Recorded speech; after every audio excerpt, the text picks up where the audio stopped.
Chapter 16, Southeast Alaska. Cole's pulse quickened as the island drifted into view. It had been fall the last time he made this trip. Then he had been wearing handcuffs and had almost lost his life. Now, spring air chilled his skin.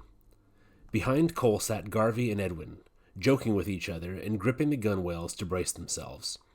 There had been a heavy chop ever since they left Drake an hour ago. Cole looked back. It had been a month since Edwin first announced this return to the island, and, true to his word, he had insisted that every penny of the second banishment be funded with the sale of Cole's belongings in Minneapolis. If Cole wasted this chance, nobody else would pay a penny. It had irked Cole watching his sports gear, including his dirt bike, snowmobile, bicycle, skis, and even his helmet, all sold through a newspaper ad like some junk at a cheap garage sale. He squirmed on the hard aluminum boat seat. The sale no longer bothered him. If he screwed things up now, he could lose much more than a snowmobile. As the skiff circled the point into the bay, Cole felt a rush of excitement. He scanned the thick timbered slopes. Low, overcast skies made the forests as forbidding as he remembered them. Was the spirit bear still out there prowling like a ghost under the thick canopy of spruce trees? The thought of the big animal sent a shudder down Cole's spine. He kept eyeing the trees as the boat approached the shore. "Jump out and keep the bow off the rocks," Edwin ordered. Cole removed his shoes and flung them ashore. Then obediently he vaulted over the side into the hip-deep water. The icy cold grabbed at his breath and reminded him of his attempt to escape the island. That swim now seemed like a nightmare from another lifetime. He must have been crazy. Wind blowing directly into the small protected bay had churned up a heavy surf, and Cole fought to steady the heaving boat. It was hard not being able to grip strongly with his right hand. Garvey swung himself into the water on the opposite side and helped guide the skiff to shallower water. Then, with Cole struggling to hold the bow, Edwin passed ashore the heavy boxes of basic supplies they had brought to go with the building materials delivered earlier by a larger boat. When the skiff floated empty, Edwin stepped into the water, and all three dragged the aluminum boat out of the surf, over the rocks, and well above the high tide mark. "Try to swim away in this water, and it'll kill you," Edwin warned Cole. "I won't be running away," Cole said, retrieving his shoes. Already his feet were numb from the water. "We'll see, won't we?" Edwin said. "So, what do we do first?" Cole asked, looking up toward the tree line at the stack of building materials. "We don't do anything," Garvey said. "Everything is up to you now. Edwin and I will stay a few days until you finish building the shelter. Any questions, fine, but you're carrying the ball now. You're going to prove your commitment. Get a fire going first, then set up the tent." The two men headed down the shoreline. Garvey called back, "Have supper ready in 2 hours." Standing alone, Cole eyed the aluminum skiff sitting unguarded. If he wanted to escape, now would be the perfect time. He shook his head. This time he would stay. He began scouring the shoreline for firewood. When the men returned 2 hours later, they found Cole still putting up the tent. "Why isn't supper ready?" Edwin asked. Cole walked to an old plastic cooler and pulled out raw hot dogs. "It is here." When he saw the two men scowl, he added, "Just be glad I didn't take the boat while you were gone." "That would have been a real trick," Edwin said. "What do you mean?" Edwin reached in his jacket pocket and pulled out a spark plug. "Engines don't run without spark plugs." "You didn't trust me?" Cole said. "That's right," said Edwin. "Garvey and I believe in your potential, but you haven't earned trust. Not trying to escape in the skiff is a good first step." "What would you guys do if I refused to cook anything?"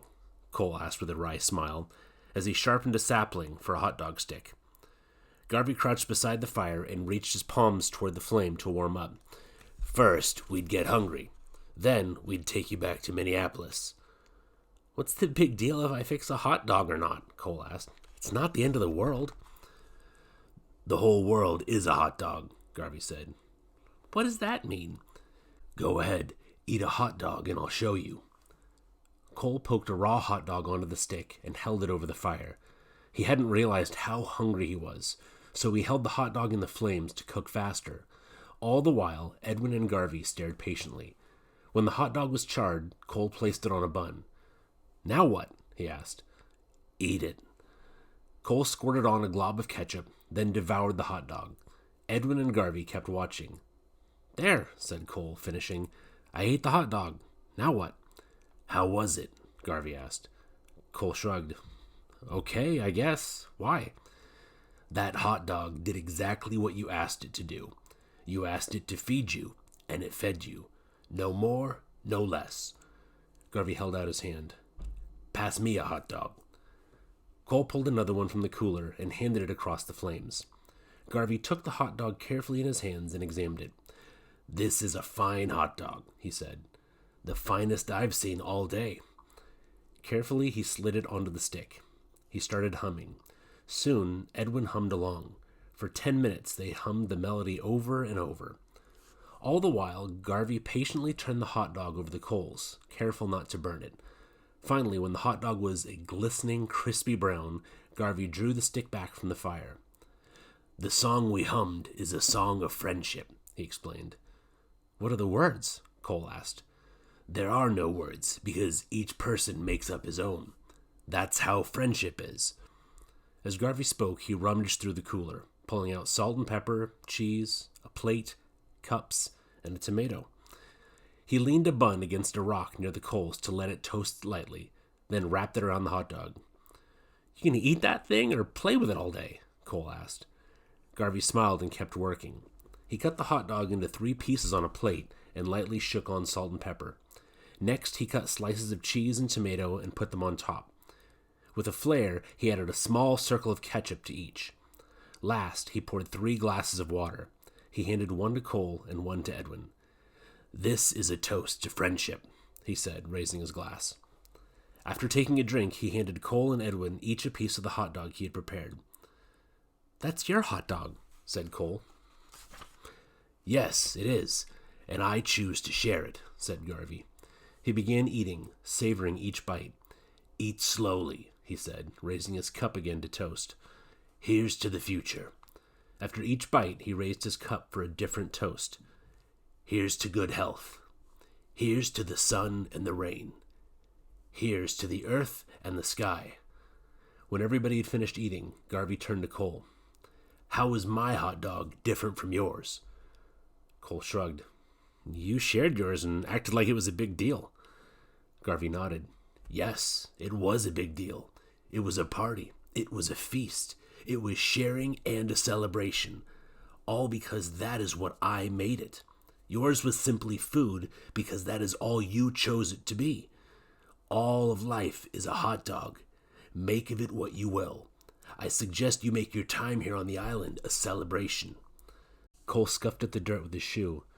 "What is there to celebrate?" he asked. "Discover yourself," Edwin said. "Celebrate being alive."